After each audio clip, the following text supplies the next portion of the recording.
loves Cyberpunk Week. That's right, everything from evil corporations to nanobot technology to other stylish techno thrillers. We are talking video game that beat its infamous movie to consoles everywhere. We got gamer himself, Shane O'Hare from the Geekscape Network on to dissect the process. Welcome. Yeah, yeah. Hey, thanks for having me. So I'm your host, Sully. This is going to be just a wacky, cheesy spy discussion because it's so rare that you get, for the longest time, I thought, oh, this movie, it's loosely based on a video game. And they're like, no, it's just, it had a game tie-in. It Yeah, beat it. yeah, yeah. First, I want to put this on the record, on the air. Sully, you are an amazing human being. I've had to postpone this recording, which feels like a I'm dozen used to it, times. dude. I have to be patient with everyone, and I'm if I'm not recording every day, I'm editing every day. So I'm just But I want everyone to know how gracious you are. Our time zone difference is uh, not insignificant, but it was enough, and I travel a lot for work. So yeah, everybody who's listening, work takes Sully, priority. great guy, great guy. But Good guy. you posted on your Instagram an ballistics X versus Sever photo, and I commented like, "Oh, did you know there's Yeah. a actually good Game Boy Advance GBA hmm game for this?" And that's how we got put together on We've it. been overdue for a collab, and then it's just like that one comment. I was like, perfect. I love talking about lesser known tie-in media. Like, hey, did you know there's a comic book based on this, infamous TV show? It's always fun talking about stuff that Yeah, everyone has yet to it's talk about.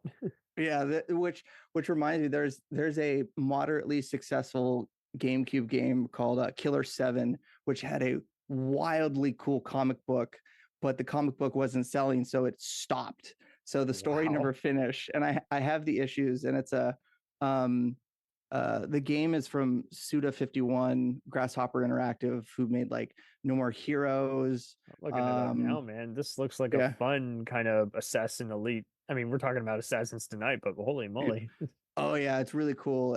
It's the art style is cool. The story is like really trippy, It's like and Mortal Kombat meets Nikita and Running Man kind of. It's just yep, it's that cool cell shaded. The gameplay, you're on rails, so you can't really like move, but then you have to shoot, and you can change into the different assassins at will. Mhm. Really cool vibe. I would but it sucks. I was stoked on the comics, and it just ended before the story could finish. So um but unlike Damn. our X unlike our X versus Sever. So little I hadn't played the games until we chatted, and you actually informed me that there was two. I only thought there was one, but there's two games on the Game Boy Advance. It's all good. So I thought they were just two versions of the same one on different consoles. Like, nope, one of them was an actual sequel to said game. yeah, it's wild because there's um it's based off of the 2002 blockbuster smash hit Yes, Ballistics smash X it. Yeah. X versus Sever. And I last night from this recording, I actually rewatched the movie because it had been a while, and I watched it a couple weeks ago, but I wasn't really like tuned in because I was in my hotel room. But it was oh boy, we'll talk about the movie No, it's later. fine, dude. Uh, I have had a uh, love-hate relationship with it for so long, and I never expected one of my first guests to actually be the director of the said movie. You know? oh really? Oh shoot. Okay, I gotta go back and listen to that episode. No, That's it's cool. fine. But it's just it's so funny. I would always encounter this, whether it was on late night HBO or TBS. I'm like, what? That's Lucy Liu. Why she just fired a giant RPG at a bus? She's not trying to kill the guy, but she's trying to free him. This only makes sense in an anime Power Rangers kind of way, and it was stylish. It came out at the same time as other post Matrix type movies, and I Yes. didn't think it was a 0%, but I really found the slow motion annoying, and yet I love the damn electronic soundtrack and fights, but yet the plot is very confusing. Yeah, there's the so I had no idea when that movie started coming out. I was it came out when I was 13, but I was Same. thinking, yeah, I was like, hey, Darth Maul's in it. That's the only reason I know about it. Oh, that's right. That is Darth Maul. Oh shit. So fun fact, I had a my pal Captain Cartoon. He has a fun show where he records from his indie comic book shop, and he actually once took a VHS for Ray Park to sign, and Ray was like, "Really? This is the one you want me to sign?" That's fun. Like it didn't click to me until you said it, because at the end of the movie he plays like the second in command for the bad guy. Yeah, Greg Henry, and who's been in every Brian De Palma movie, kind of. yeah, and then so he's like got like this British guy with a turtleneck, and then it's all of a sudden he goes into like a hardcore, air quotes, kung fu fight with Lucy Liu at the end. And I was like, there was no like indication that this guy was capable of this, and he just Saving suddenly the best like for last. it was so dumb. It was so dumb. Yeah. But the couple of things that stand out, the soundtrack was really cool. I don't have, let's see if I can get a list, because I definitely recognized a bunch of the tracks. Oh yeah, Name of the Game was on there. Crystal Method. BT. BT. I even used to own the soundtrack and gave it to a friend. So. Hell yeah. Okay. We got dude, Curve, this is Hell Above the Water, just Andy Hunter. Yeah. I used to own a bunch of his music before he kind of faded. I don't know what happened, but yeah, it's just that's now that I'm looking at it, I'm like, okay, now I remember all these songs, because I'm a DJ as well, primarily sweet. like EDM music. So you do everything from Dead Mouse 5 to Chemical Brothers. Yeah. So and I was big into the Matrix soundtracks. This movie wanted to be the Matrix so bad. And I was talking to my friend who's also a DJ and really into bad movies, and I was like, yo, I'm recording about these video games that are based off this movie, X versus Sever. And he's like, I've never even heard of that. And it's been removed from streaming, I think, back in like 2021 or something.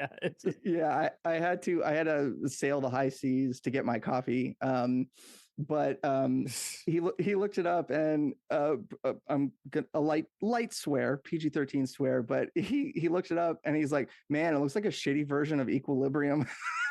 Oh, it's so wild, because I that's another one, is like it was roasted when it came out, and then it kind of became kind of a cult movie on cable TV airings. It's like, what's that movie with where Batman is like taking down the government 1984 style, but with Matrix moves and using his guns as weapons, but not even firing them half the time. Yeah. Dude, it's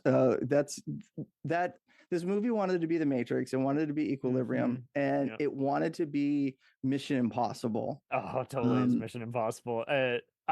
We've joked about how Banderas is kind of still in assassin's mode at points, but then there's all this other tech, and the way it's lit that almost makes you feel like, is this kind of like Eraser with Schwarzenegger or Enemy of the State? Some off the grid fugitive movie meets Cat and Mouse. Yeah. And it was so, man, this movie is so scattershot. The one thing that stood out to me, like right off the bat, and we will get to the games, but the movie is the games we can't talk about either without the other, because like the games are complex and the movie's complex, but for different reasons. Like it's just... So the games, Too Long Didn't Listen, the games are good, but the movie isn't to any capacity. Well, I mean, I enjoyed watching it, but the thing that, dude, just say what you want. Say what you want, man. I understand that this movie is lowbrow, and I just have fun with it, but it only took a few viewings for me to really have any fun with it. Because for a while I would watch it, and then I would constantly be like, "Oh, what the fuck?" This was so close. Yeah.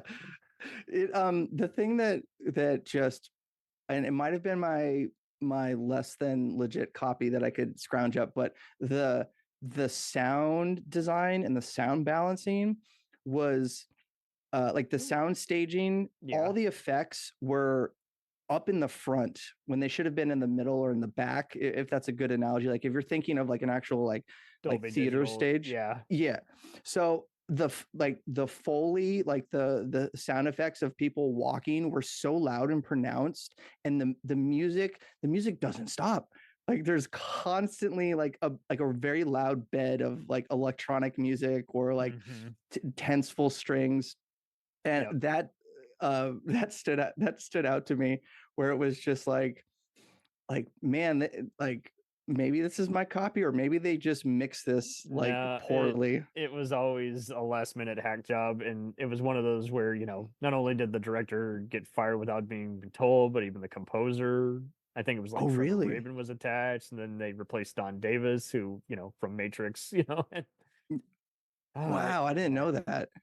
Yeah, you can read various other things about him. In my chat, we mainly just focused on other cool stuff. I kind of compared him to Cyborg and Nemesis director Albert Pion. I just always felt like they were two similar, uh, you know, directors who, one's Filipino and this, Chaos with Kaya Sayanada is, from Thailand, and they both kind of got taken advantage of by Studio X, who kind of just wanted to make mindless movies, but they weren't doing it fast enough. So then they, kept messing with them. Oh, But that sucks. So do you think there's a good movie here? I do, but unfortunately, I don't think we're ever going to see it just because the director's just too close to everything he does. He's gone on to better stuff, I think, with Mark Dacascos of Iron Chef and John Wick Free Fame, but I think because he's just associates so much annoyances behind the scenes with this movie, he had fun at first, filming the stunts and make trying to make a more French Connection bullet kind of cop movie, and then it just kept getting spiraling into, hey, let's add more confusing stuff,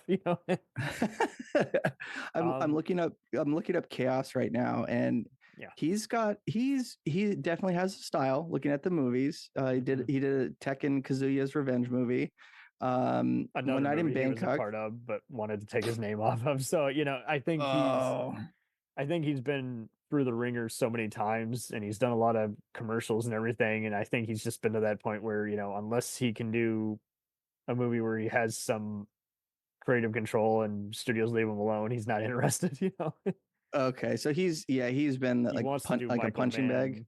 Yeah, he wants to do Michael Mann and John Woo type blockbusters as opposed to, whatever you say. But um so, Franchise Pictures is no more. As we know, they've done everything from Whole Nine Yards to some David Mamet movies to Battlefield Earth.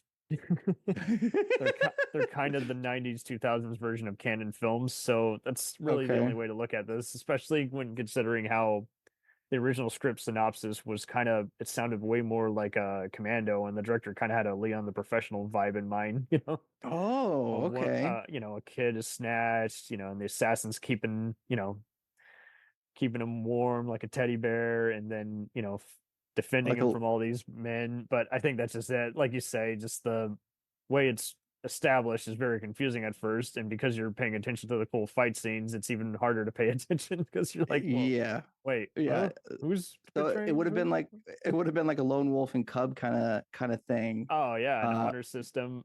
Really, that's cool. the best way to enjoy this movie really is do it as a double feature. I find with something like Tango and Cash or even The Replacement Killers, some pre Oh, the John Wick replace. assassin film. Yeah, yeah, man. You're triggering some like key memories from my youth. That's oh man, That's the TBS FX USA network thing. dude. That's awesome. So these The games, besides how did you get into them? Like, so so they've I remember when this movie came out, it was at a time in my life where it was you know, but it was barely R yeah. level. It was just like one guy gets shot in the face, and I think there was a sexual reference and maybe two F bombs in the music, but it's No, it was really tame, and when yeah. I think I was at that point in my life where I was just starting to really like take notice of actors instead of characters. Hmm. Um, like I remember, The name uh, means a lot. yeah, like uh GoldenEye was, I think, Yes. my first James Bond movie, and then I started seeing Pierce Brosnan and other things, and I was like, wait, why is James? Why do they have James Bond in this movie? And then so Yeah. I was like, so seeing Antonio Banderas and Lucy Liu, the advertising for this movie was all over the place. Yeah. Um, and and then when it came out, it bombed, and it was like It the was talk of the town. definitely 2002 was a weird year, man. I remember seeing this and Trapped, just trailers for them, and next thing you know, like 2 months later, they're on home video. I'm like, what happened? And then I would see it would even happen to good movies. Like franchise produced a similar movie by Mamet called Spartan with Val Kilmer, Spartan with Val Kilmer. That is ringing a bell. and it was just a same kind of deal where it's just like, well, I, Oh, yeah, it's a this one. well-reviewed movie, but no one saw it at all. Like it made like 88,000 bucks, something ridiculous. Like it's Wow. and then just straight and so I saw it was happening more with more frequency, and I had no way of even seeing these because either these movies were rated R and I had strict guidelines, or they weren't even playing at even my local mall. So I'm like, where do I even see this movie? I want to see it. I read the TV Guide and Dallas Morning News. I read Entertainment Weekly. I read all these magazines and I want to see these movies, but they're nowhere in my state. That's funny. Oh, So I seeing like Antonio Banderas and Lucy Liu was like, this is gonna be great, and I feel like now that you told me that the movie was kind of just completely like mutilated, but watching it, I was like, did they just film like 10 movie trailers and then stitch them together? Like kind of. the thing like with the music being so loud, like It's a really messed. Gymkhana type movie. Yep. And the movie just starts like there is just a like oh, we're in it, and like the intro like flybys with like stock footage remind me of like an episode of CSI Miami.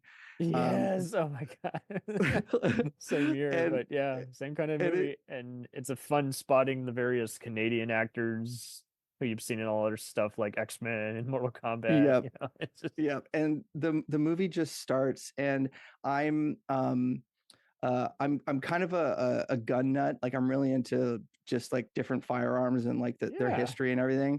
And so this movie had a lot of different guns in it. Some that like didn't make sense. But like Yes. Heckler and Koch had to have been like a sponsor of this movie because like their logo is prominent on a bunch of things, and like a lot of Oh their. yeah, it's a death wish free kind of thing where it's like, let's Yeah. put you in as many close-ups as we can. Yep.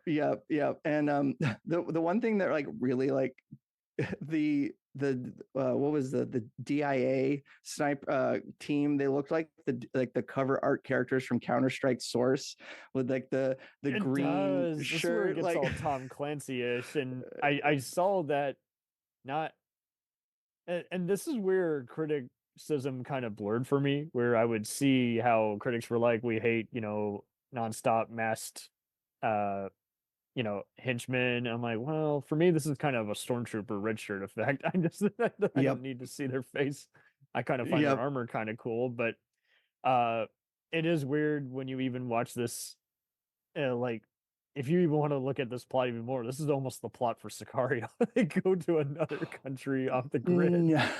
and pursue Oh, an assassin okay. who's killing everybody. But what's even weird is I know some people are even comparing this to a South Korean film called Swery, Sweary. which is a That pretty awesome film, but it's same kind of deal. A Nikita type assassin, just going after some terrorists on okay. behind the curb, detective who's following him. And so it's interesting just seeing how this is, uh, like you say, it's an imperfect film, and there's some bullshit going on that definitely made better sense on screenplay. And I had seen clips of the video game. The first X and Sever game was kind of a mess for me. I was like, wow, this is a little confusing, kind of like the movie. But then there was like the main one by BAM Entertainment, and I was like, okay, so this is kind of interesting. There's kind of it's kind of is more like GoldenEye, like you say, where They're kind of stealing all kinds of technology, and Yeah. And there's a so helicopter on the cover. Is that? I'm not sure if that's in the game. the so the to get back, sorry if I'm so disjointed because No, like it's fine. It's a lot to take in. this this property is like a rock tumbler with so much stuff going on. But Yeah, so the games, the games, I had never heard of them until like 10 years after their release. It had to have been like deep into the YouTube era where it was totally. like Post '07. Yeah. yeah. And then people would be like, hey, did you know that there were first person shooters on the Game Boy Advance? And I'm like, there were? That's wild. And it's rated And T. there's only 13 first person shooter games, and two of them are X versus Sever. so, Yes. Yep. so the first one, An the exclusive. yeah, the first one is just X versus Sever. That came out a year before the movie, and it Mhm. was based off of the screenplay. Yep. And So then the they story, changed Sever from a man to a woman. So then they're like, oh, we got to yeah, redesign the cover. It's not a guy anymore. yeah, The director and was able to confirm those rumors that are on IMDb about who was originally supposed to. Do you want me to even read it off for you?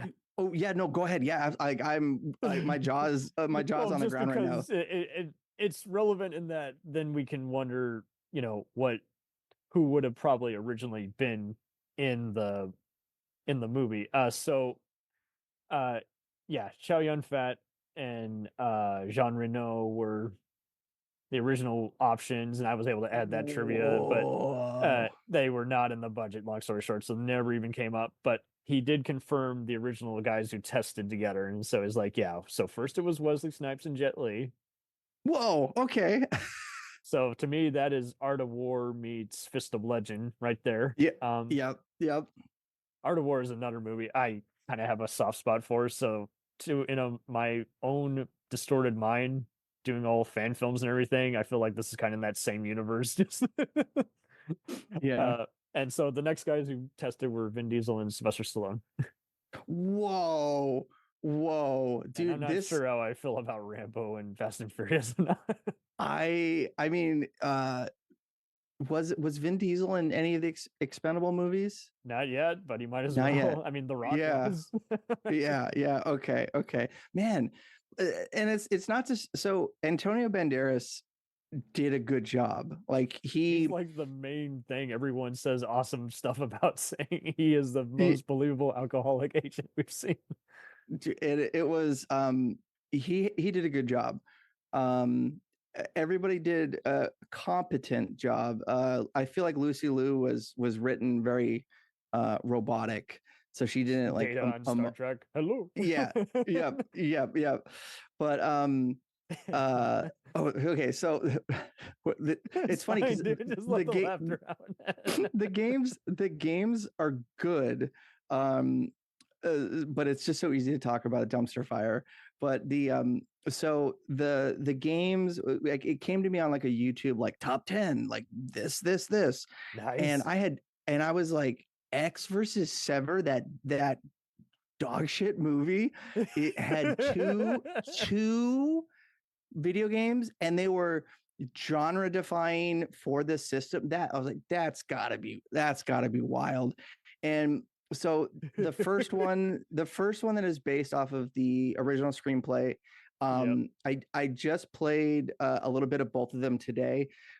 I liked the first one better. It's at the time I feel like it would have been really really easy to get into, but I kind of had on playing it today especially, I had to relearn some muscle memory where because I play a lot of first person shooters on the mouse and keyboard, so like my muscle memory, like I kept like turning into walls and stuff. But it is Oh man.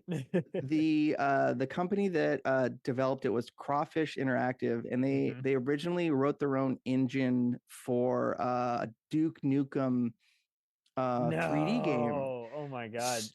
Yes. The number So one game that everyone wants, but no one knows how to make a coherent game of, no matter the yeah, budget. yeah.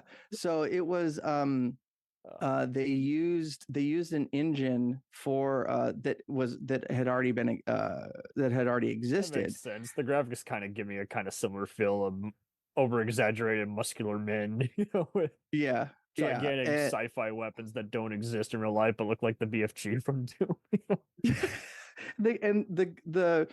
the thing that playing it today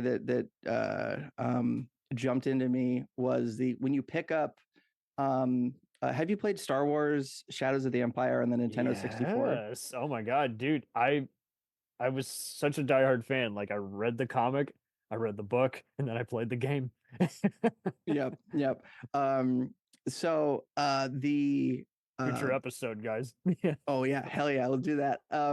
Because speaking of on that, I didn't even know there was a book series and like all this other stuff in the PC version of Shadows of the Marketing was Empire. weird back then. It's like Dude, it was like word of mouth. And it's like, well, yeah, where did you print that? Because I didn't buy the comic, so I didn't see that ad. So where did that come yeah, out? where did that go?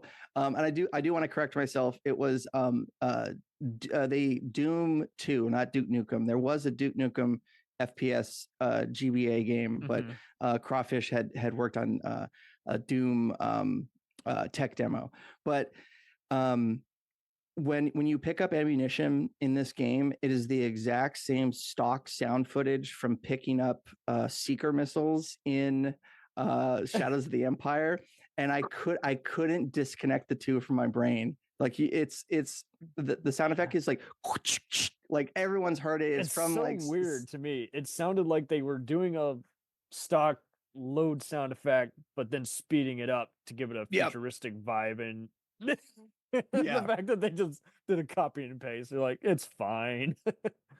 And for the time and the hardware, um this the games are incredibly technically proficient. The sprites have a lot of frames of animation, and your weapon sprites are like that pseudo 3D from like Donkey Kong Country, where they had like 3D sprites. Wow.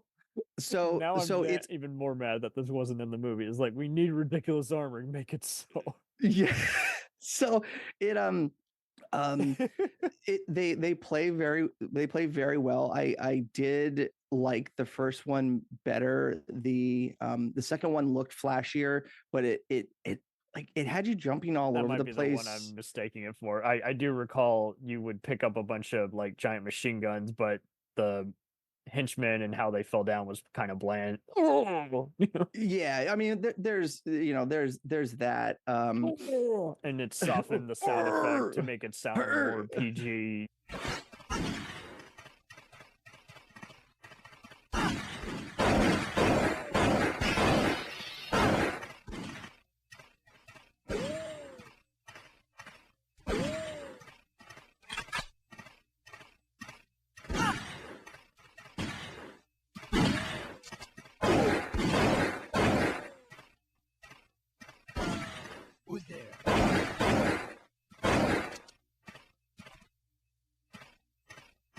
Again, it's Game Boy. We gotta make it Star Wars level, which is so weird because I do feel like you kind of Darth Maul connection aside, you do kind of have to take this as a Star Wars, Star Trek type thing. It's got all this yeah. nanotech, but it's literally the Miguel Sandoval guy. He's Obi-Wan, but if he were to write Luke Skywalker and say, "You'll figure it out,"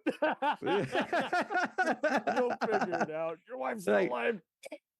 yeah, you got it. You'll get it. I don't think there were any Wilhelm noises, which is sadly lacking from most video games. People have overused it. It's like they don't use it anymore. It's like I want more Wilhelms in action movies. Surprisingly, I didn't hear any in John Wick. I'm like, where are the Wilhelms? Oh, what's there's what's the scream? I think it's called the Brody scream. Is that it? With the more the alligator. Yeah. Or Yeah. oh man, there's there's another scream. I think it's called the Brody scream sound effect. I'm consulting the Is it book of like knowledge from Jaws or something? Or no, it was from like a different Brody? weird random like 80s action movie, and it's a really long it's like Oh yeah, that yes. Oh my that god. Yeah. Oh, I think it was Scream. Troll too. Yeah, Oh man, we are all over the place. I will find it and you can put it in the show notes. promise. 80s movie. But It might be one of those dumb canon films, ninja movies. I can never remember either, but I know the one you're talking about now, where it's just like, yeah, it's very long-winded. Um I would, if anyone is into retro emulation, especially like this this game didn't even like I was deep into the Game Boy Advanced ecosystem, uh, and that was my handheld. I got the DS, I had the PSP, but I it I was stayed with fun. You could get away it with all was kinds of fighting without being worried. Hey, maybe I saw some blood, but it's okay because there's a, you know, yeah, you yeah, killed yeah, something. yeah. Um, so I would say if you're into retro emulation and you are a bit on the younger side and you didn't get to check out the Game Boy Advance when it was out, give these games a try, because it's it the technological aspect of it is really fascinating. Like It really it is. remind it reminds me of have you played Resident Evil 2? I have not. I have seen gameplay, so I'm the odd duck out. I know about the various stuff about Jill Valentine and the actual In Leon, corporation yeah. having more depth and Oh, okay. Well, the Resident Evil 2 was a PlayStation launch game, and it had full motion video. It had a lot of like voice clips. There was a lot of sound effects in it, and it was thought that this could only be played on a CD based console.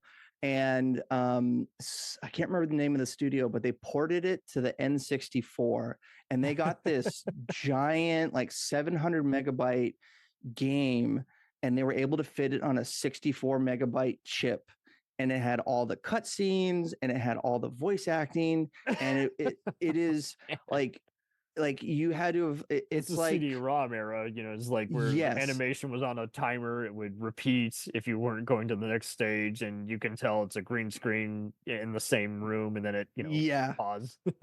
So like the first person shooters on the GBA shouldn't work. There's a lot of um wizardry and very competent programming. Well, and they and And Doom had kind of, and Tomb Raider all kind of had the Indiana Jones and Die Hard tropes, and with a yeah, bit of an alien underbelly, where it's like you must escape from this lab, but before you get overtaken, and by the siege of creatures, yeah, yeah. Nemesis and all these other guys. Yeah. And so being one of like the worst movies of all time, the X versus Sever games are some of the best rated Game Boy Advance games of all time. Something that kind of clicked today is that they're in the opening level of the first game. You're like going around some like shipping containers, and there's like cardboard boxes that you have to like navigate around. But instead of being like a single object or an entity with like an impact, not an impact spray, but like an invisible wall, like, oh, I can't go past these, you're able to shoot past these like clusters of objects, which is pretty, like, to have that geometry coded into the game, where like there's a stack of boxes but you can shoot in between them, especially for a Game Boy game, is insane that somebody was able to put this Just think this onto a out. little cartridge. Yeah, and it's very very good games.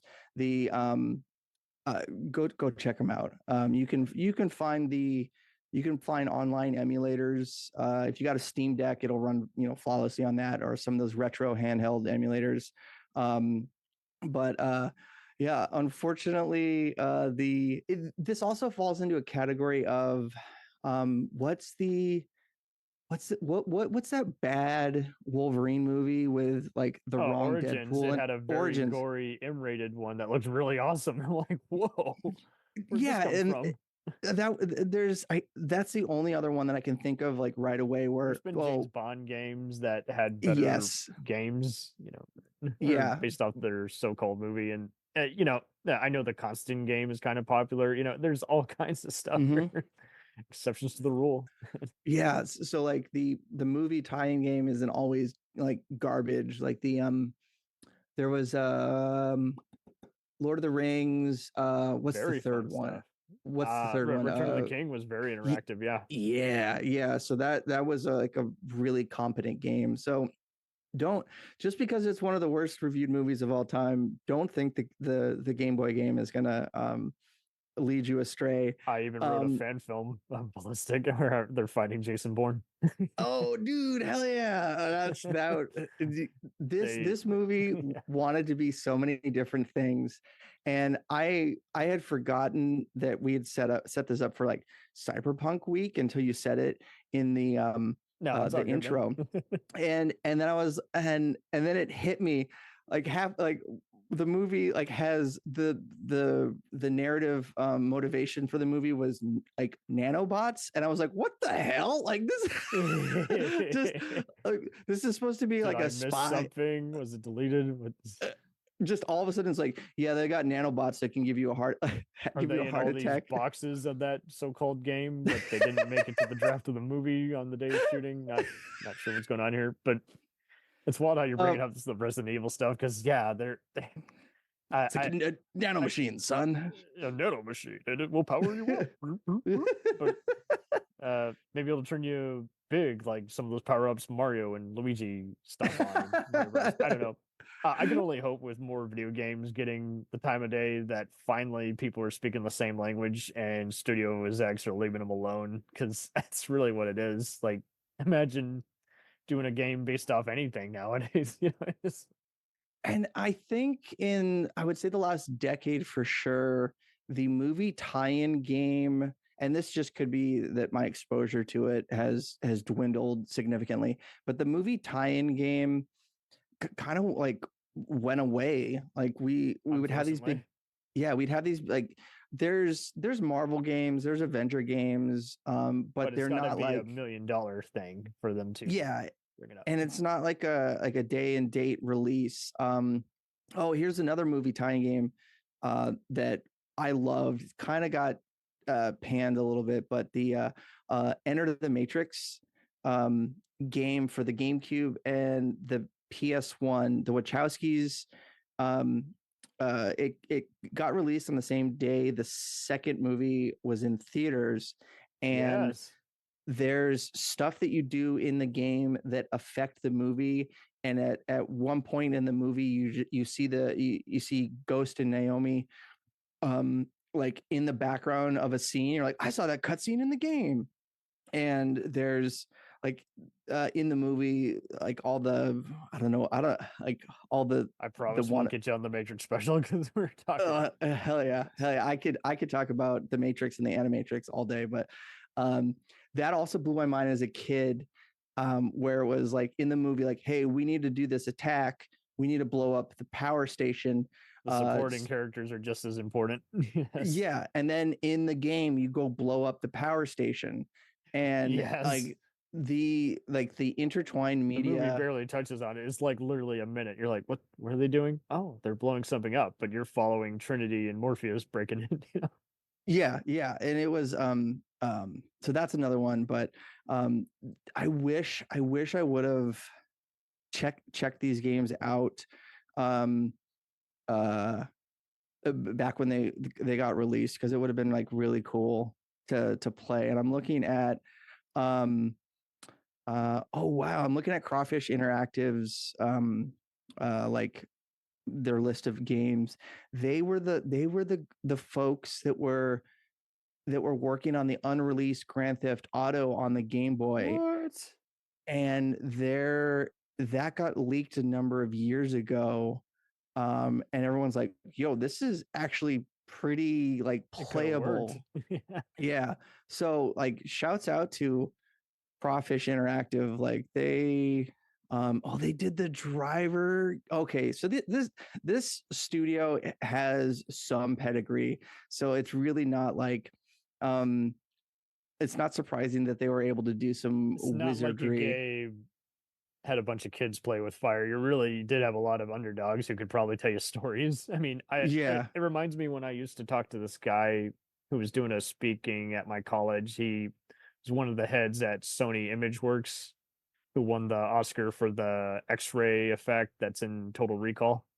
And Oh, okay. yeah, when he's, arrested at the futuristic airport and that takes you to Mars. But what was funny is he was talking about is like I've lost track of how many times I've had a director or studio exec say, "Can you make this not look like shit?" It's an Oh, involving process of having to talk to people who don't know how to use their words or know what they want but not how to express it. It's like Jesus, yeah. how And do like you get people the that don't, patience? and like people that don't understand, like proof of concepts or like tech demos, like I don't the even know why they do. Why did they even do early screenings with effects incomplete? Most audiences don't have that patience. They are like, why is stuff missing? They're not going to even be yeah. constructive. They're going to just say this sucks. Yeah, and yeah, there was in the game studio Insomniac had that huge leak a number of months Oh no, ago, and their love their stuff, Wolverine but that's a game, sucks. yeah, dude, and like some of the like the interesting stuff, and we talk about this on the Dynamic Resolution show. Logan from the show, he really likes to get into like numbers from these game studios, and he talks about like how much money like Game Pass brings in and how much money is lost on those like streaming services. But their Wolverine game got leaked, and Mm, the discourse around it, I mean, it's like barely an alpha, like not even an alpha yes. state. And everyone's like, man, this game sucks, I don't think it's going to do well. It's like you don't understand, like it's not finished.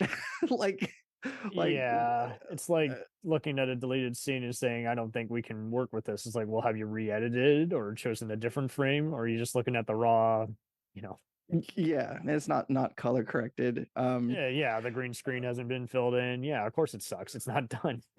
Yeah, and that's a real interesting thing that I lean heavier on the like video game industry as like what I'm interested in. I enjoy movies, but I don't see enough of them like Well, I don't feel get like me I started should. on Activision. They Yeah. Okay, good.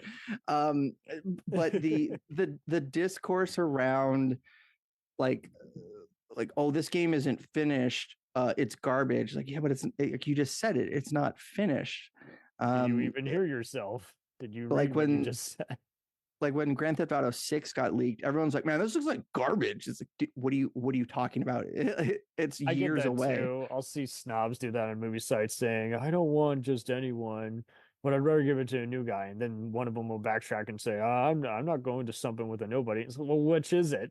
Yeah, You're like tired what of do you this famous person being in every fucking movie, but then you don't want to give the little guy a chance to prove themselves and show. And I'm tired of the whole it takes a mountain, it takes this much money. It's like, no, you it doesn't matter how much you spend. It's the time, communication, whether you even have a vision or not, or if you've just got a competent crew making sense of a moron who's in charge. exactly like that really hit home for me recently when uh I learned that I could be wrong, but the budget for Godzilla minus one was like $15 million. I think you're on the Or money. Yeah, it was very, very low budget for Japanese dollars. It was compared to yeah, Americans, like, yeah, they made use of everything and it still looked bigger because they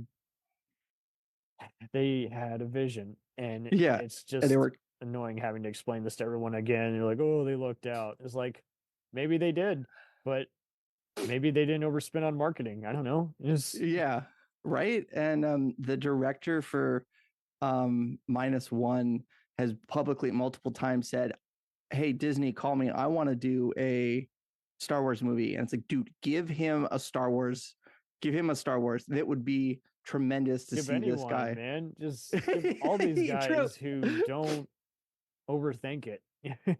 Yeah, that's that's give anyone a Star Wars. Yeah. Not um Tommy Wiseau, but just one of these other filmmakers over here.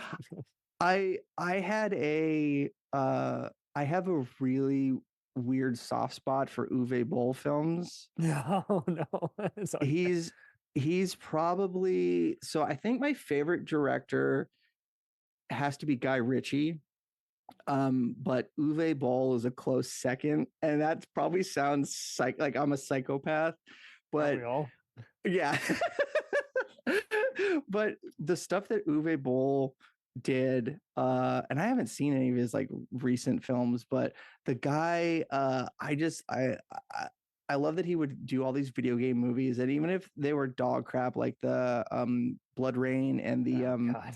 Dungeon Siege, even though they were like, oh, he did Alone in the Dark too. They're just garbage, but they were, you know, they were fun. They were fun. And he did the Postal movie. Do you ever play the Postal games? I never played Uh, them, but I knew they were a game before the movie came out, and it was kind of like Grand Theft Auto in a way. You could go around, you could. yeah, it was like a proto Grand Theft Auto, but it was like you had to pee on people to like if they were lit on fire, Yeah, you just could off-colored crap. Yeah, just. yeah, and he did the Postal movie, Hmm. and it I don't think anybody could have done a better job because the Postal franchise is pants on head stupid. And if I recall, I think the game studio Running with Scissors, like the head guy was in the movie, and like Uwe Boll was doing a presser in the movie for the Postal movie, which is like, you know, recursive. But he shows up, he's like, "You're ruining my game," and shoots him. Yes. Oh my God. So yeah, Oh man, it was wild. Uwe Boll, It was like he's falling he down on steroids. uh, and he Outside did interference. like he did a movie that came out of, he was like deep in the middle of all of his like video game shovel movies, and he put out a film called Tunnel Rats, Yeah, it's the which Vietnam War movie. Yeah, was like whoa, this is like, you know, it wasn't, you know, it was better than his tremendous, other stuff. but it was like He this seems to have the guy. war movie thing down. He had one called Attack on Darfur, and he likes to reuse a lot of the same B movie guys like Kristanna Loken, Billy Zane. Oh, I mean, everyone loves Billy Zane. Um, Well, yeah, no, I'm not saying they're bad no, actors, no, but no, it's yeah, just yeah, yeah, yeah. interesting how, I mean, he did Assault on Wall Street. He's done all these other movies. I mean, and then he's done those other Dungeon Siege sequels, which it's just so wild. Oh. So I yeah, I mean, actually there's recommend Alone in the not well, not Alone in the Dark 2. That's no, but House of the Dead 2 is kind of more of a uh Return of the Living Dead kind of movie where a bunch of frat boys and soldiers are all doing stylishly taking out zombies, and they got hilarious one-liners, and it just makes you wonder why did they even call it, uh uh House of the Dead 2? Just call it something else. okay, yeah. So it's like they shot it before it could get out. There's excuse me. I'm good. There's a Nintendo Wii House of the Dead game that was what's it called? Is it Overkill? Something like that. I But think I know. it was a everyone's like, oh, all the House of the Dead games are shovelware at this point. But this game came out, and it was very like grindhouse, like 70s exploitation, Oh, and jeez. it was phenomenal, and it was so funny. And I remember playing through it with a friend, and at the end you're fighting the big boss, and all of a sudden the film reel like melts and cuts, and then the projectionist puts the film back in, and the boss fight is over. It's like, wow, that sure was a crazy battle. and it That is was so meta. and it was so funny. It was so funny. Um, but man, we're all over the place with this one. Well, it's weird how a lot of these movies also just kind of in games just uh, you can't it, I would like to talk to any of them, just how did they come up with a complex game and realize it's going to require this amount of animation and cutscenes and voice talent and marketing, and something that a movie, also has to do a different job of doing, of outlaying it, film set locations and tax cuts. Yeah, yeah. It's Oh, the I would say this the and the same thing goes with video games, but like the C tier and D tier movies, their production is so fascinating to me. Like just like the stuff that goes into it. There's oh man, there's a game studio. Oh, I can't remember the name of it, but all they do is put out. Oh, it's Phoenix, yeah. Phoenix. Um, and they just put out absolute garbage, and all their stuff is crap. But it's Which like makes you how do wonder like why people keep using them. Were they just getting done on time? It's the same thing when you look at uh yeah like people, how just do you filmmakers. It's like, yeah how do you keep like how do they keep making games if all of them are just absolute trash? And it's I find those ego. yeah I find those studios and those stories way more interesting than the oh here's the next Call of Duty, this is what we did, like yeah this Yeah, we just the final remastered it. That's yeah yeah and like the final product is either good or bad. But I've from those kind of games, the development story is always like, oh, I had to sleep in my office and they were really mean to me. yes. Like Uh, what's the oh one that's produced by Ubisoft, ironically, for Apple, Mythic Quest? They show how toxic some of the game developers and gaming communities can be. yep yep And at one have I point, there's a played that plot one? line where yeah, it has the Always Sunny and a lot of other actors from Community in it. Oh yeah yeah yeah It's on Apple, and it's just so funny. At one point, one of them gets a deal to turn their stupid game into a movie, and then it becomes okay. and then they kind of just joke around with that. Oh yeah, I was just only kidding. I didn't actually like your game. There's Ashley, what's her name? Oh god, the Voice actress actress in yeah, she what the hell's her name? Ashley Johnson, Birch. Ashley Birch. Ashley Birch. She plays a character in Mythic Quest, and Oh yes, yeah, love she her. had that like early viral series called Hey Ash, What You Playing? If you haven't heard of it, they're still on YouTube, and it's her and her brother. What's her brother's name? Her brother wrote a bunch of the Borderlands games, Anthony Birch. Nice. So they, they come from a good, they know video games. But the Hey Ash, What You Playing? Shorts on YouTube are so funny. Like Sully, like it's really good, and they get their dad and their mom in on it, and it's like Oh, that this has to is be a trip. It's like mom and pop. Here's how you do this. yeah yeah check those out. What's your video game like history? Like what's It was a your give mixture me of PlayStation 1 and 2 and GameCube, and we did a mixture of just everything from Crash Bandicoot to Kirby to some of the other just kind of out there kind of games, even ones that kind of are criminally just not really everyone knows about, where you do crazy stunts with cars. So we did a bit of Gran Turismo, but we also did ATV off-road fury type stuff. oh Just hell yeah all kinds of stuff that make you go, yes, this was a thing. I don't know where the audience went, but they did it for a while and then they kind of yeah vanished. oh man yeah all those like extreme motorsport games that were out all the time. Even movie tie-ins. Sometimes you would even play a Pokemon or Digimon game and say, "Man, I wish the cartoons were more like this, where they just get to the Yep. action instead of the dumb story." there was there was that game Monster Rancher for the PS1, where it was based off, I don't know if it was based off the anime or a manga, or I can't remember like what the progenesis of it was.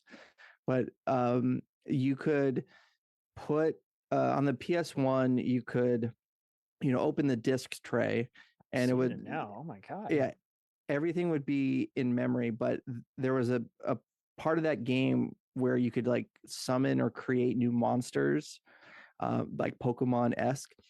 But to do that, you would take the game disc out and then put a audio CD in, and Wow. it would listen to the tracks on the disc and use the analog data to generate you a new monster that you could put into battle. Kind of a precursor to the Mass Effect kind of thing where you save your template and it carries on into the next game or something.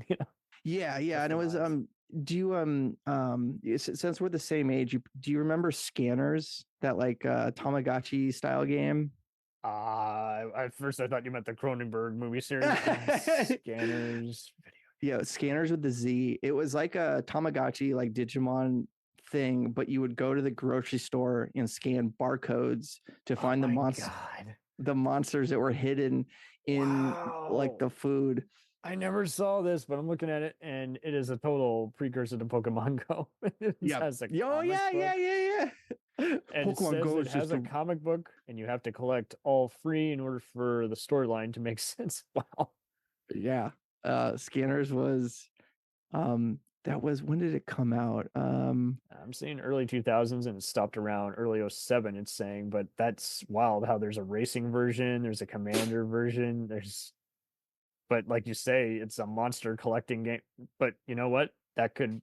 Someone could totally transform that into some crazy Back to the Future, kind of. Yep. You got to collect this thing, otherwise this will happen and that will happen. Yeah, man. You got to beat up the scientists and then collect the last monster. So there's and I would put like the Monster Rancher game in like this, like the B or C tier, where same thing with like just how creative people would get, and I find that where did it go, man? This is like it just I think it was Radica, which was this like Radica did all those like portable, like random games, and they got like rolled into Mattel at some point, and they just kind of like stopped like pushing or innovating, but they had just like a bunch of like they don't exist anymore, but it was like the Tiger Electronics era, and yeah, those like LCD games. Like something really missing from our culture today, because everyone's now about the virtual reality. I'm like, yeah, but and now everyone's trying to mess with AI, and I'm like, well, then you might as well kiss actual creativity you could buy if you're gonna just have a robot do everything for you. Yeah, and there was recently like the whole SAG strikes. It was so sad that we had to have that for this long. It's just like, come on. Yeah, but something that came out recently on this recording date, that SAG folded to the video game studios and said, okay, we'll let you use AI voice generation in video games. What? And all the voice actors were like, wait, I pay you how much in dues, and you what? What you did they pay what? You? Yeah. So the film actors got taken care of, but the voice actors got completely shafted. And it's like, wow, like because you brought up AI. So that's a shame. AI voice generation just gets easier and easier every day. I don't think I think that the whole quoth unquoth craze around AI it'll die down. Like I have no doubt it can be used for good things. Like people are now using it for their websites or creating an app, but it's just the whole using it just because you're too lazy to create something. I'm just like, come on. Yeah. And I think that it'll always be there, but it's just going to have a different label. A good way to look at it is the Consumer Electronics Show 2024 everything. It's like the year of AI. Like an AI powered mattress, an AI powered toilet seat that you can change what's on the top. Like it's but 5 years ago it was the Internet of Things. Everything was connected, and you're going to have the Internet of Things. All the things in your house are going to be controllable on the internet, or before that it was like the smart home. So I think AI will in a year or two fall by the wayside. There's no real evidence that slapping there was something that slapping AI on an e-bike is really like there was a e-bike company that has Chat GPT integrated in it, and I just think what, like, what's the use case for that? Who's your market for it? Like, why would you do that? Why would you need to do it? Right. And it's like, you could like, hey, bicycle, display my Apple Health data. It's like, yeah, but you can just look at your watch. Like, so there's the AI isn't going to be, I feel it's not going to be as big of an issue as folks are making it out to be, but it's no telling, man. I mean, I get that anything can be abused. It's just, how do you police it when all these corporations got lawyers out the wazoo and they'll just stonewall you? Yeah, and then the also the thing with that, you mentioned like lawyers and stonewalling.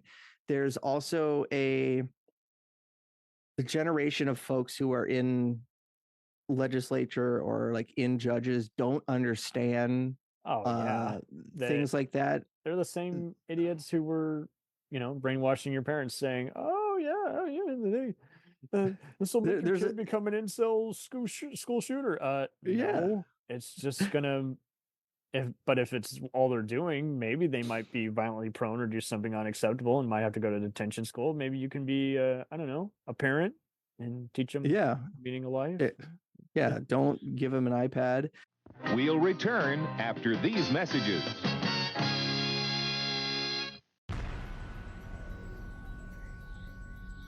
The Jacked Up Review Show podcast is honored to be part of the Blind Knowledge Podcast Network. Join anytime, talk the talk, and enjoy yourselves. There's something enlightening for everyone with this crowd of cool cats. Check them out.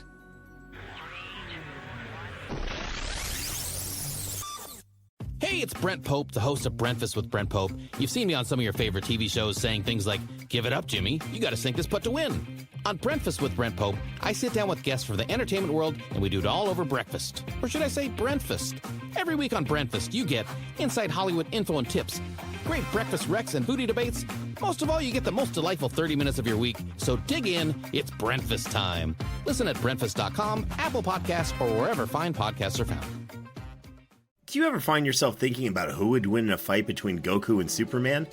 Hi, I'm James Gavsey, and on the Who Would Win show, me and my co-host Ray ignore anything important happening in the outside world and debate fictional battles between characters from comics, movies, and video games. We got a new show every week, and almost always am I the winner. Yeah, not true, Ray. In the past, we've discussed such matches as Captain America versus Darth Vader, Solid Snake versus the Iron Giant, classic matchups like RoboCop versus Terminator, and even the Muppets versus Sesame Street. That one was crazy.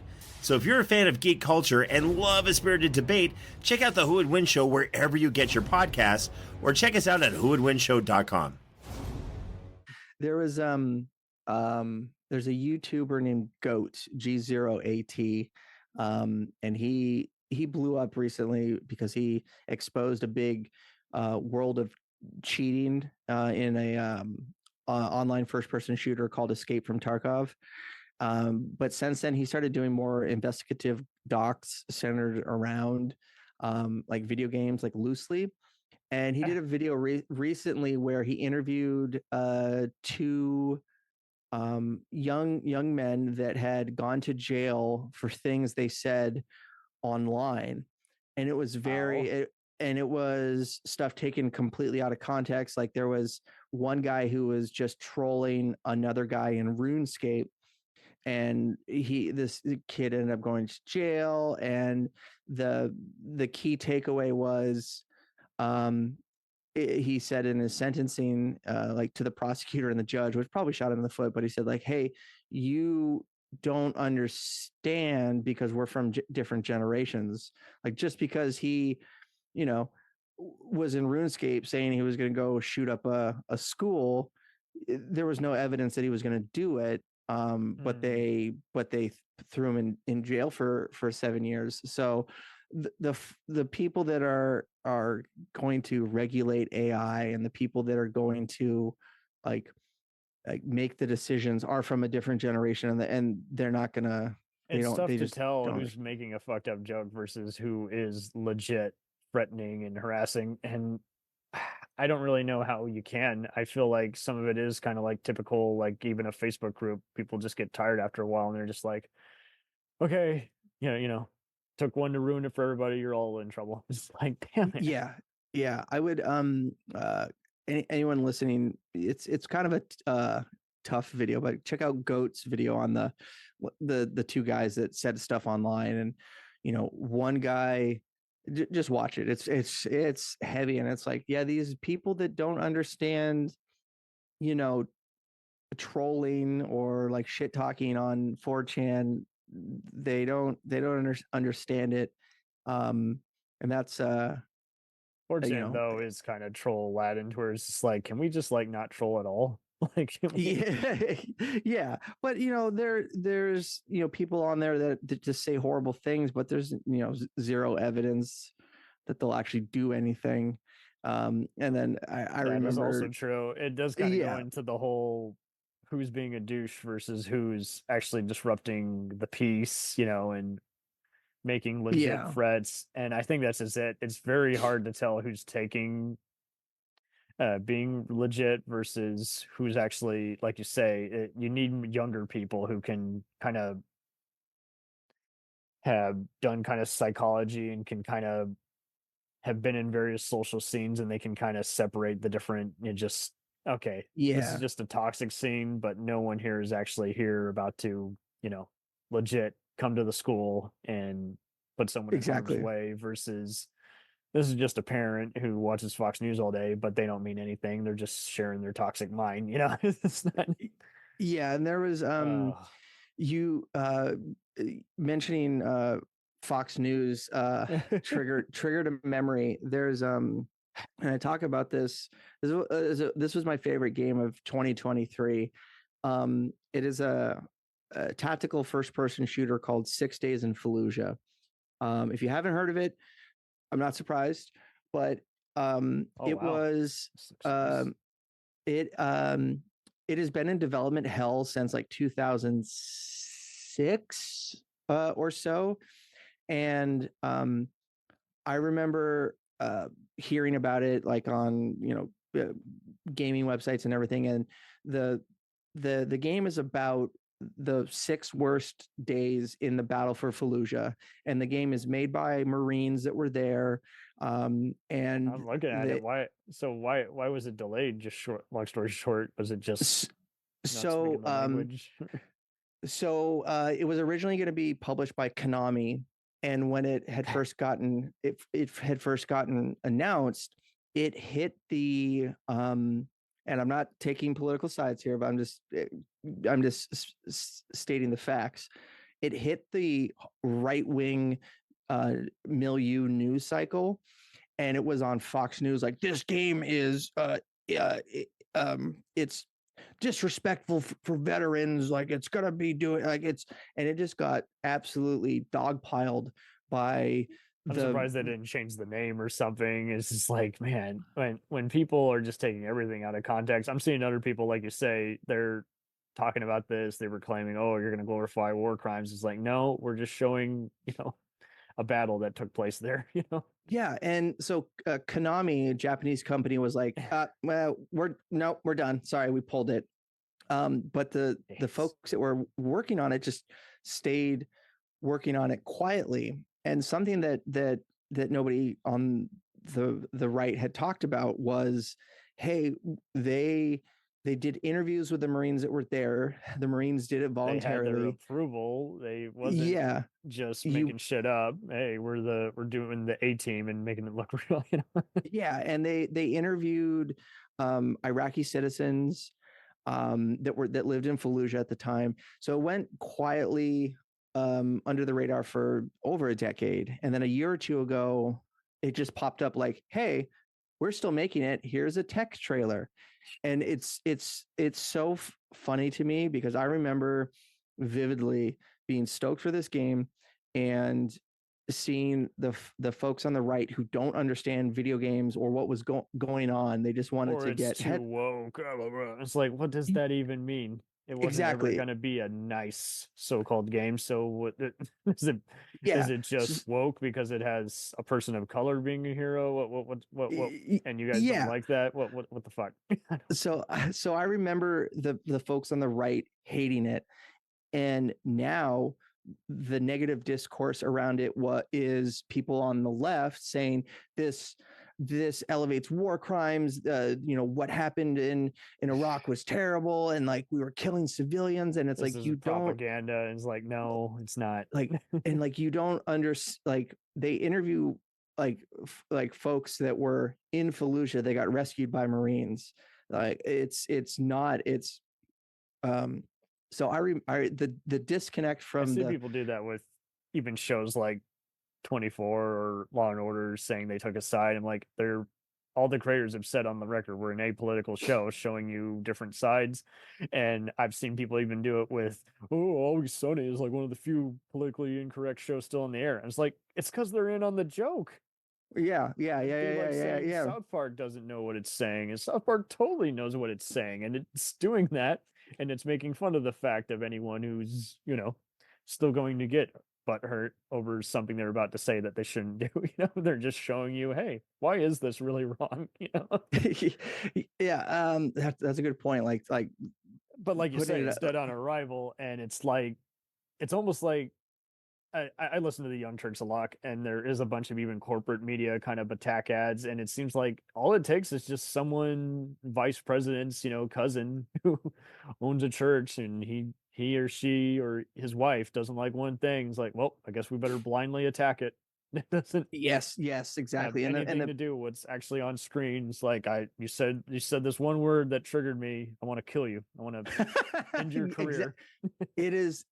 So there's people that have such firm opinions on something that they're not going to play the game. They're not going to consume the media. We want to make it harder for our kids to access it, or yes, because we just don't. And the game came out in early access middle of 23 last year, and it is this this studio is doing everything that an early access game should be doing. They have a clear roadmap.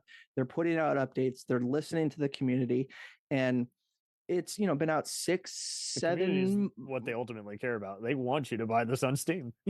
Yes, and I bought it day one. I bought a copy for my friend, and the thing that really like for this new version, I don't know if it had anything to do with the old version, and you might be interested just in the technical aspect of it, but the whole game is procedurally generated, so you can go play a level and then play the level again, and it's completely different. And the developers and the Marines that worked on it wanted to really show how terrifying and how disorientating and confusing it would be going through Fallujah to clear a house. Because something I didn't know that I learned from this game is that there was all of these people from all over the world that were going to Fallujah to kill Marines. And it was a bunch of foreigners to Fallujah, had moved in and were being like terrorists, so to speak. So they the Marine says, you can see it in the trailer, like, hey, we have no idea what's going on. Like, you go into a room, you have no idea the layout. And so you don't have any invisible map in your corner telling you where gunfire's coming. Yeah, exactly. So the game, there'll be blocks of I would say like assets. So like this area, there's going to be a park. In this area, there's going to be an apartment building. But the contents of those blocks are different. So the stuff in the park, like the jungle gym and everything, is going to be different. The apartment building is going to be different. Each apartment or each room is going to be different. And this game blew me away. And from the technical aspect of, you can get on, you can play with other people. The always sound takes the underdog to kind of just pick Yes. something abandoned, left for dead, literally. Yeah. That's a really good point. And it's wild how you brought me on an even bigger maze than what we talked about before, and let alone some of the other games and mechanisms. Is just like, why is it so hard for people to just sit back, listen? And it's almost like everyone's having to do corporate versions of like chess games. It's like pick your move, pick your king. Oh, I like that. It's just Corporate like chess. that this crowd, we shouldn't even listen to them at all. They're just trolling. But it got picked up by 5 networks, even CNN's reporting it. You think they would know better, but it's a ratings grab. So now, we're dead in the water. What do we do? And I see movies do this too, where they go to different festivals and they go under 5 different names just to compete. And it's just like, man. Oh, really? That's something that happens? Yeah. Like, let's say, the name just didn't stick, or a scandal happened on there. You want to drain the swamp, so to speak. You want to get any of the bad blood associated with it, out to a different investor who hasn't heard about this, under that name. It's you want to do all kinds of things. Sometimes it's just hackery, though, to sell it short. Sometimes it is like, okay, you needlessly retitled it and you just caused more confusion. That's fascinating. Sometimes they'll go with like the most generic name, like Kill Now or something. You're like, the draft name was better. That's fascinating. Man, we got to get rid of all these Ponzi schemes, man, and all this other, just like you say, just people who just don't want you to have nice things. Yeah, and just not understanding, like I'm going to be mad about this because someone that I respect is mad about it, and I don't know anything about it. So the discourse around 6 Days in Fallujah was just shocking, because I remember the simplest thing in the world. Like, they did the homework and yet they still got attacked. Yes, and they got attacked by both sides a decade apart. And I'm just like, I can't believe that, because back then the people on the left were like, this is a story that needs to be told. Why is Fox News talking shit about this? And then now it's like, this is a terrible, and it's not, I don't even know why they do war movies half the time, dude, because people will still claim there's some propaganda in there, or that it's not 100% accurate, even when they did their damnedest. So I personally just get bored, because I can tell war movies are just aping stuff I've already seen before, but there are some good ones that still come out, and it's like, that was a good retrospect on a lesser known conflict, or a different take on the infamous event that was a genocide.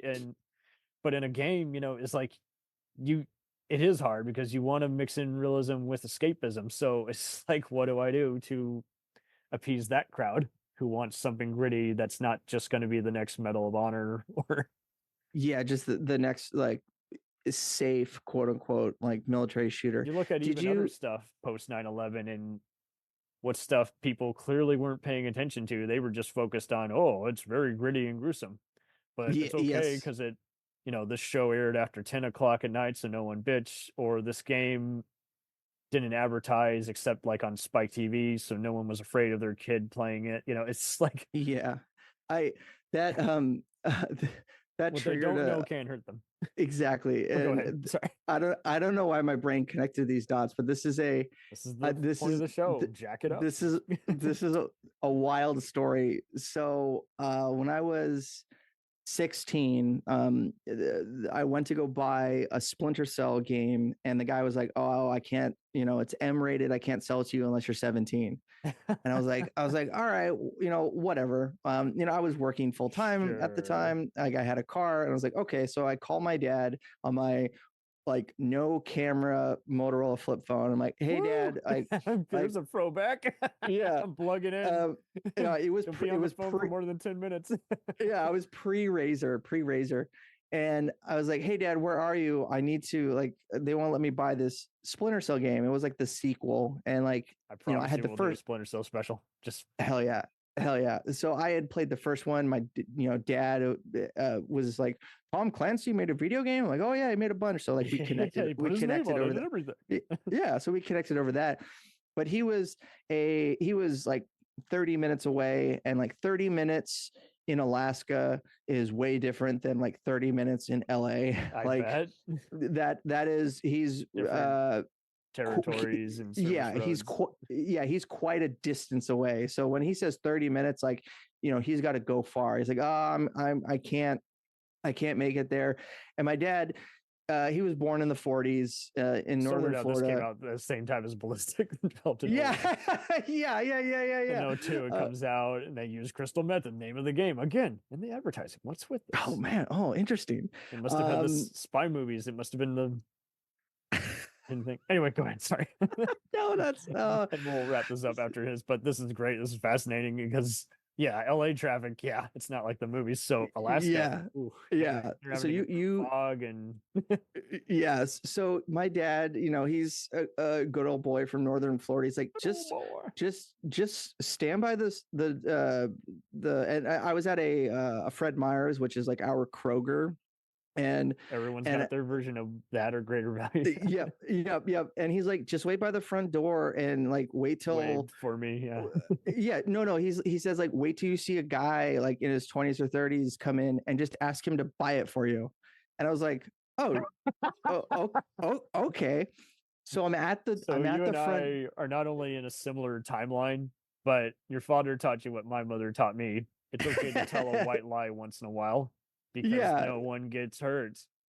Yes. And I was now, if you actually flat out lied, then shame on you. But if you're just like, no, I'm at work today, but really I don't want to go to that party because I'm at a party I actually want to be at. Yes, exactly. It's okay. The white lie. Yes, those are good. So he said, find someone that looks cool and they'll buy it for you. Your dad. Yeah. And so I was socially awkward, and I didn't I never would have thought of doing a podcast back then. So I see a guy come in, and I'm like, hey, and I was like, excuse me, sir. Hey, so I just got off the phone. This is gonna sound weird. I just got off the phone with my dad. Like, I want to buy this video game, but they won't sell it to me unless I'm 17. I'm 16. My dad's okay with it. Would you buy it for me? And this guy looks at me like I just killed a dog. His face scrunched up, and he's like, what are you doing? And then his wife comes up, and his wife comes up. He's like, what's going on, honey? He's like, this boy wants me to buy him an adult video game. And she's like, oh my God, that's terrible. And I'm like, I'm beat red. And I'm just like, encountering 2001 era Karens and stands. Yeah. And they're like, that is deplorable. And the wife turns to me, he's like, and she turns to me, and this will be the end of the episode. She turns to me and goes, if it was beer, that's one thing, but an adult video game, those are violent. Fuck. No, it's like not any different. And I was like, fuck it, I'm getting Star Fox. I'm done. So you just had it up to here. It's not like you asked them, hey, can I go into a strip club? It's like, will you go buy me a bottle?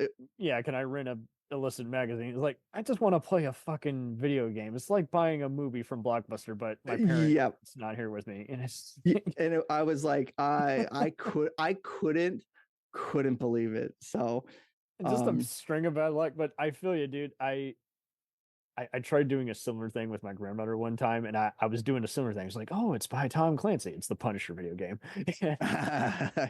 My sister's away from the counter, so she won't snitch. And then what's funny is the guy at the GameStop is just not getting it. He's wanting to blab it all and talk about what you do. I'm like, God damn it. Oh, all you had to do was just take the money and just So let it I go, downplay dude. it. I said, "Oh, I didn't see the rating. I must have been mistaken." But I was smooth, but I'm inside. I'm thinking, I'm fucking pissed. I just not this hard It's to like play one game. It's like, dude, quit being a narc. Like, I remember Not like I'm buying. watching Saw or. Yeah, I remember buying the Resident Evil 1 remake on GameCube with my mom. My mom was like buying it for me, and the guy at Walmart was like, "Excuse me, ma'am, you do know this is a violent video game?" And she looked at him like, "Yeah, I do. So what? It whatever." And she was so pissed at the guy. It's a Like, zombie game. she's like, "It's not real." And it's just like, oh So man. you had smart parents, but does seem like you encounter some of that too, where you get people who are just beside themselves. And I got so sick of that anyway, because like you can tell there were so many uncles or somebody who would buy something for their kid who was like only 10 or 14, and it's like, well, how did they get it? Does the adult just have to go there by themselves? And I hate that too, when parents would be concerned. It's like, well, you brought the fucking game into your so-called house. So why are you blaming the guys who gave you this stuff? But I still see it, dude. I have a dumb cousin who brings my aunt to the movies with her, her mom. And she is always flustered when there's inappropriate content. It's like, you saw the rating in ginormous fonts. It played in the trailer before you saw it. You have no excuse. Oh, but it didn't look that bad. That comedian's funny. I'm like, yeah, they cleaned it up on their sitcom. When it's in a movie, they're gonna go all the way. There's and sex jokes. There's gonna be nasty shit in there that you shouldn't take an elderly person to. And yes. My sister does this too, when she's like, "Oh, why do you not like this?" I'm like, "I'm sorry, I found Oppenheimer pretty boring." And then what was it? That same aunt of hers, someone took her to Barbie, and she was very bored. And she's like, "Oh, what is she? Different politics." And it's like, no, it's just. I mean, I took. I've done this also with parents. Like I showed them the new Super Mario Brothers movie. They were kind of like, it's okay. And my mom's not really into animation, so she didn't care for it at all. But they both liked Sonic because it was kind of a clever script, So different strokes for different folks. I think a lot of people are just so horrified they just instantly to regurgitate that initial point. People, just like with policing, you do see people who think instantly you're a troll, and it's like, no. I legit do not like that movie. I've never been a fan of that franchise, and then you see other stuff. It's like, oh, well, you must not have any appreciation. It's like, I love the stuff that came after or that was inspired by it. I don't like the OG that started it all. It's okay. Yeah. And we're all going to be contrarians. We're all going to be like, well, why is this okay, but it's not okay with this? You're going to get, if you want to even go into a maze, I mean, you'll see people who like Game of Thrones, but find Lord of the Rings boring, you'll see people who like Harry Potter, but don't like other stuff based on a fantasy book. And then, yes, games, totally. You'll see people who love playing, Super Mario Brothers, but probably don't like some of the standalone games that some of those characters are in, Yeah. You brought up Splinter Cell. I still see flame wars between that and Metal Gear Solid. It's like, can we all just like it or like one of the two? They're both good. They're both good. They're both good games. Some of those snobs don't even know what they're inspired by, like Snake Plissken from Escape from New York. So Yep. So oh man. Well, I feel like I could talk to you forever about this. Likewise, man. This was a delight to finally sit our asses down and just like go with the flow and escape the insanity of life.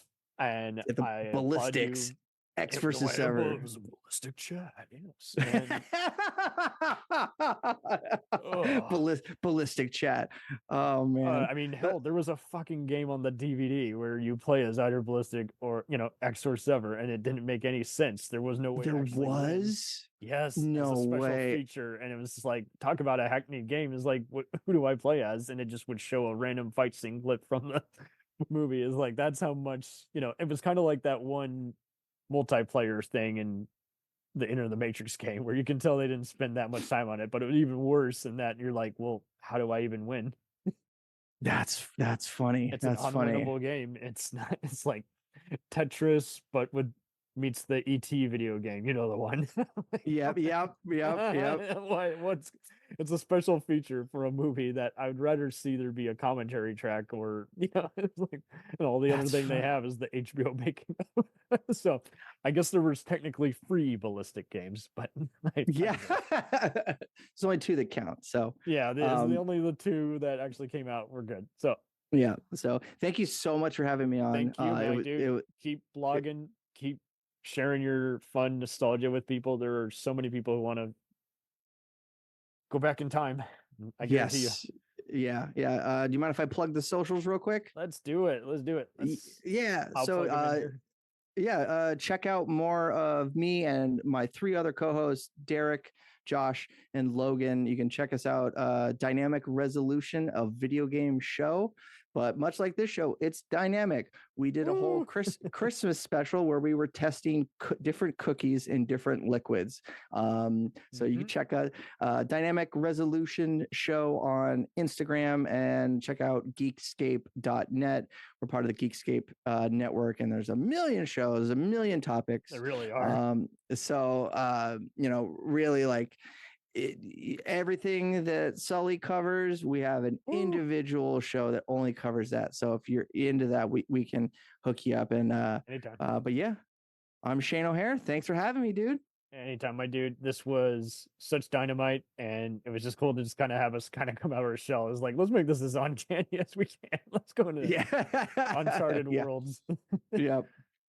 Oh, see ya. Very awesome. I will keep updating you when this unleashes, and you be safe out there in the meantime. Absolutely. Thanks, dog. Dog and dog. All right, thank you so much. Really, thank you. I promise we'll get you back. We'll keep promoting some of those subjects. And I'll keep updating you on when this hits. I think around, I want to say, but it's going to be before summer. That is definitely for sure. But okay, cool. Thank you so much, man. It was really fun. So, but absolutely. I need the cat's howling for something, so I definitely got to go create some dinner myself. Thank you. All right, bye, man. Be safe.